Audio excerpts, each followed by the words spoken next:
এইরকম দেখায় আপনাদের খোঁজ নেন, প্রশাসনে বসে আছেন, খোঁজ নেন।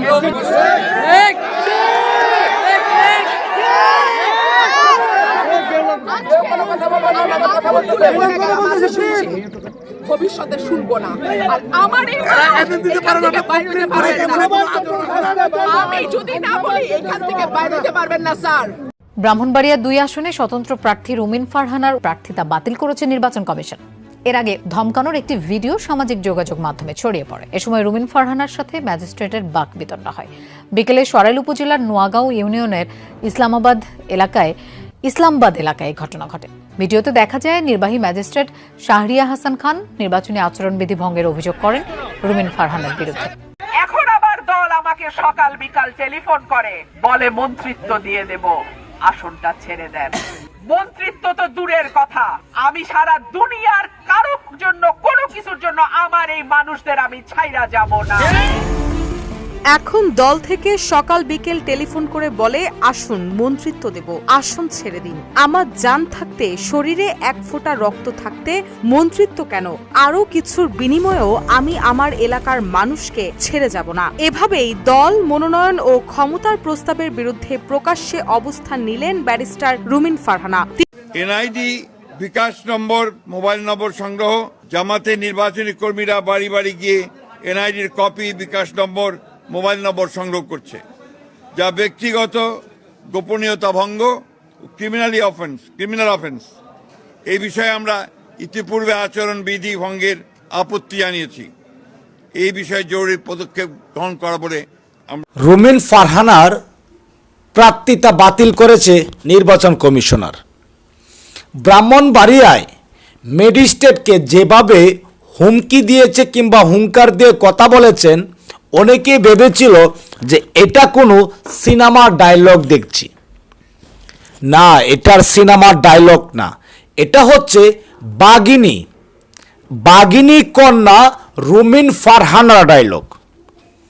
যে ডায়লগ শোনার পর, যে ডায়লগটি দেখার পর সারা বাংলাদেশের মানুষ অবাক। আবারও নতুন করে ভাইরাল হলো রুমিন ফারহানা। এদিকে বিএনপিতে আবারও ফেরানোর জন্য রুমিন ফারহানাকে মন্ত্রিত্ব পদ দিবে, কিন্তু সে এমন একটা ব্যক্তি তার নিজের স্বার্থের জন্য তার এলাকার জনগণদেরকে ছেড়ে যাবেন না। তাকে বলা হচ্ছে তুমি নির্বাচন বন্ধ করো, স্বতন্ত্র প্রার্থী নির্বাচন বন্ধ করো, তোমাকে বিএনপি থেকে মন্ত্রিত্ব দেওয়া হবে, কিন্তু সে এটা নিবে না। তো দর্শক শ্রোতা, আজকের এই ভিডিওতে খুবই চাঞ্চল্যকর তথ্য থাকবে।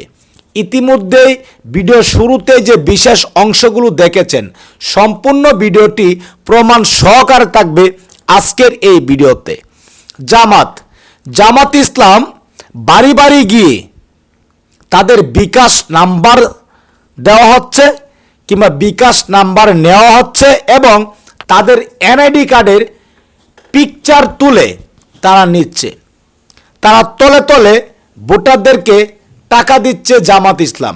এমনই কিছু মন্তব্য করেছেন ফখরুল ইসলাম আলমগীর। তো সুপ্রিয় দর্শক শ্রোতা, সম্পূর্ণ তথ্যটি জানতে পুরো ভিডিওটি দেখতে থাকুন।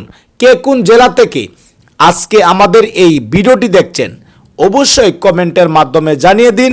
দয়া করে আজকের এই ভিডিওটি আপনার সোশ্যাল মিডিয়াতে শেয়ার করে দিন। এখন আবার দল আমাকে সকাল বিকাল টেলিফোন করে, বলে মন্ত্রিত্ব দিয়ে দেব, আসনটা ছেড়ে দেন।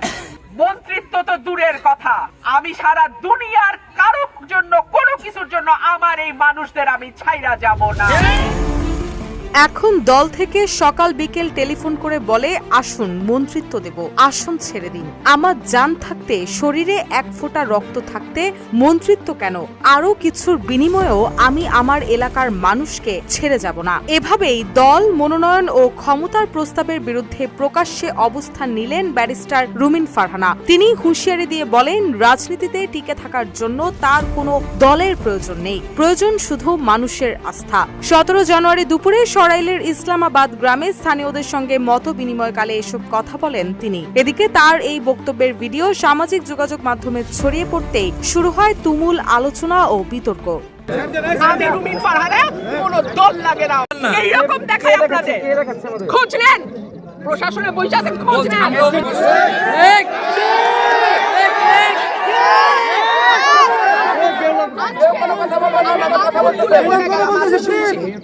ভবিষ্যতে শুনবো না।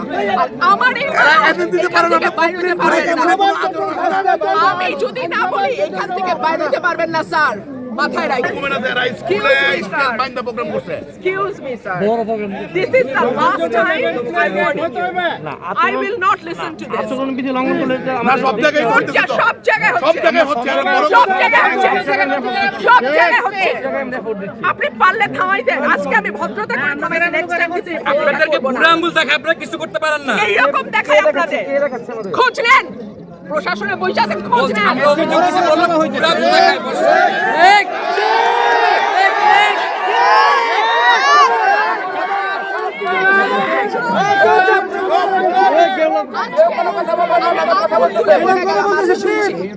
ভবিষ্যতে শুনবো না। আর আমার আমি যদি না বলি এখান থেকে বাইরে যেতে পারবেন না স্যার, মাথায় রাখেন। শেখ হাসিনার সময় আপনারা যাদের কথা এখন চলতেছেন তারা কানে ধইরা খাটের নিচে থাকতো স্যার। আমি রুমিন ফারহানা, কোনো দল লাগে না আমার।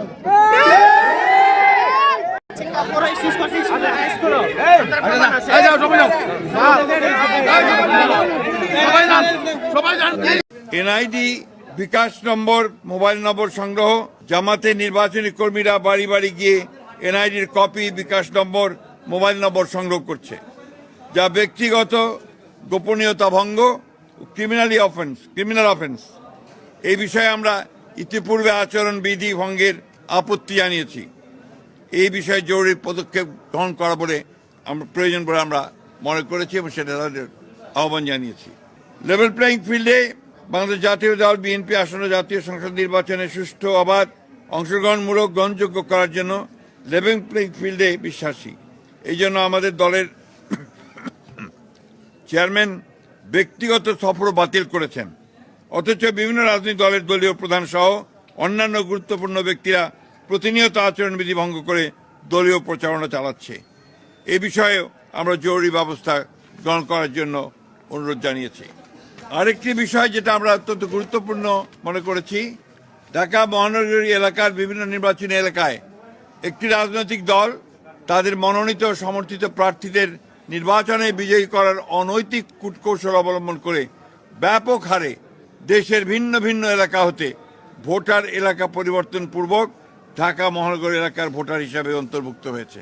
মোট কত সংখ্যক ভোটার কোন কোন এলাকা থেকে ঢাকা মহানগরীর কোন কোন এলাকায় সংসদীয় নির্বাচনী এলাকায় কোন কোন তারিখে এবং কি কারণে স্থানান্তর করা হয়েছে, ঘোষিত কারণসমূহ স্থানান্তরিত ভোটারদের বিস্তারিত বিবরণ জরুরি ভিত্তিতে আমাদেরকে সরবরাহ করার জন্য আমরা অনুরোধ করেছি। বিভিন্ন নির্বাচনী এলাকার রিটার্নিং অফিসার, সহকারী রিটার্নিং অফিসার, পুলিশ সুপার, থানার ভারপ্রাপ্ত কর্মকর্তা সহ অন্যান্য কর্মকর্তাবৃন্দ একটি দলের পক্ষে কিছু কিছু ন্যাক্কারজনকভাবে কাজ করছে বলে আমরা অভিযোগ পেয়েছি। সেই বিষয়গুলো আমরা তাদের গোচরীভূত করেছি। সুষ্ঠু, অবাধ ও গ্রহণযোগ্য নির্বাচনের স্বার্থে তদন্ত গ্রহণপূর্বক তাদেরকে প্রত্যাহার করার জন্য আমরা অনুরোধ জানিয়েছি। নির্বাচন কমিশনের কতিপয় সিনিয়র কর্মকর্তা সহ কয়েকজনের বিরুদ্ধে আমরা অভিযোগ পেয়েছি যে তারা কোনো একটি নির্দিষ্ট দলের পক্ষে কাজ করছেন। আমরা সে বিষয়ে ব্যবস্থা গ্রহণ করার জন্য তাদেরকে অনুরোধ করেছি। লক্ষ্য করেছি যে দুর্ভাগ্যজনকভাবে বিএনপি সবসময় নির্বাচন কমিশনকে সহযোগিতা করে এসেছে সুষ্ঠু, অবাধ, নিরপেক্ষ নির্বাচনের জন্য। দুর্ভাগ্যজনকভাবে কতগুলো বিষয় আমরা লক্ষ্য করছি যে পক্ষপাতমূলক ব্যবস্থা গ্রহণ করা হচ্ছে এবং সেই ক্ষেত্রে কিছুটা বায়াস একটা অ্যাটিটিউড আমরা লক্ষ্য করছি। আমরা সেটাকে পরিত্যাগ করে সম্পূর্ণ নিরপেক্ষভাবে কাজ করার জন্য তাদেরকে অনুরোধ জানিয়েছি। আমরা সবসময় মনে করেছি যে এই কমিশন দ্বারা সুষ্ঠু নির্বাচন সম্ভব।